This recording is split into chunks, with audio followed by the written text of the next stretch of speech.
All right, let's get right into it. If you're gearing up for that strategic business reporting exam, you know business combinations are a huge deal. So today, we're going to break down one of the most critical standards out there, IFRS 3. Seriously, think of this as our one-on-one coaching session to turn what seems like a really complex topic into some seriously easy marks. Let's do this. So imagine this. The deal is officially done. The ink is dry. Your company just went out and bought a major competitor. It's a massive win. But now, back in the finance department, that's where the real work starts, right? How in the world do you get this new company onto your books correctly? Where do you even begin?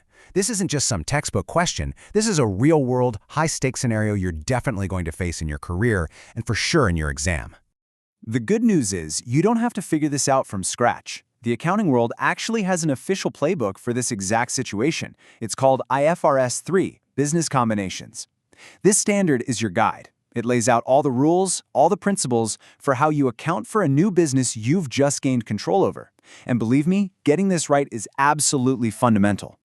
In that playbook, it has one golden rule that you just can't ignore. There are no other options, no alternatives. For every single business combination, you have to apply what's called the acquisition method.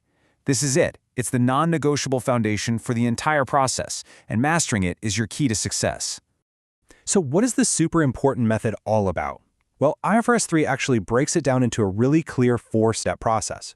We're going to build this thing from the ground up, one logical step at a time. And once you see it this way, you'll realize it's not nearly as scary as it sounds. Okay, here are the 4 steps. First, you got to identify the acquirer. Sounds simple, right? But sometimes it can actually get a bit tricky. Second, you pinpoint the acquisition date. That's the exact day control officially changes hands.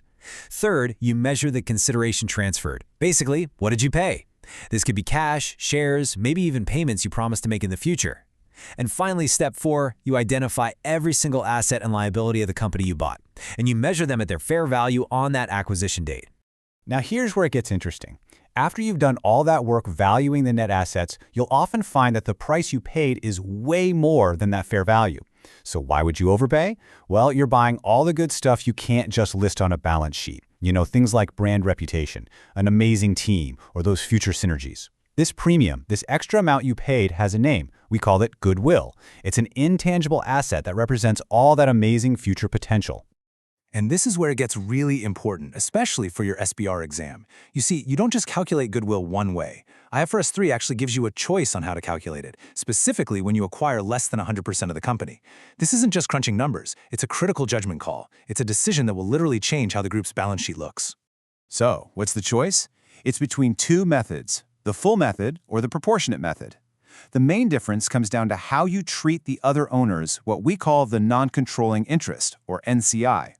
The full method on the left recognizes 100% of the goodwill, including the NCI share. The proportionate method on the right is a bit more conservative. It only recognizes your share, the parent's share, of that goodwill. This table breaks down the mechanics perfectly. Just look at how the method you choose completely changes how you measure the NCI. With the proportionate method, you measure NCI as just a simple percentage of the net assets, and that gives you a lower goodwill figure. But look at the full method. For that one, you have to measure NCI at its fair value. That changes the entire calculation, and as you can see in that last column, it always gives you a higher goodwill asset on your balance sheet. Okay, so why should you care? Why does this choice matter so much? Because the numbers you report to investors, to the banks, to everyone, they actually change depending on which method you choose. This decision has real, tangible effects on the financial statements, and you need to be able to explain exactly what those effects are. So let's look at the impact. First off, if you choose the full method, your total assets will be higher because, well, the goodwill asset itself is bigger. That might look great, but there's a catch, and it's a big one: impairment. You have to test goodwill for impairment every single year. A bigger goodwill balance means you're setting yourself up for a much larger potential impairment charge down the road if things don't go as planned.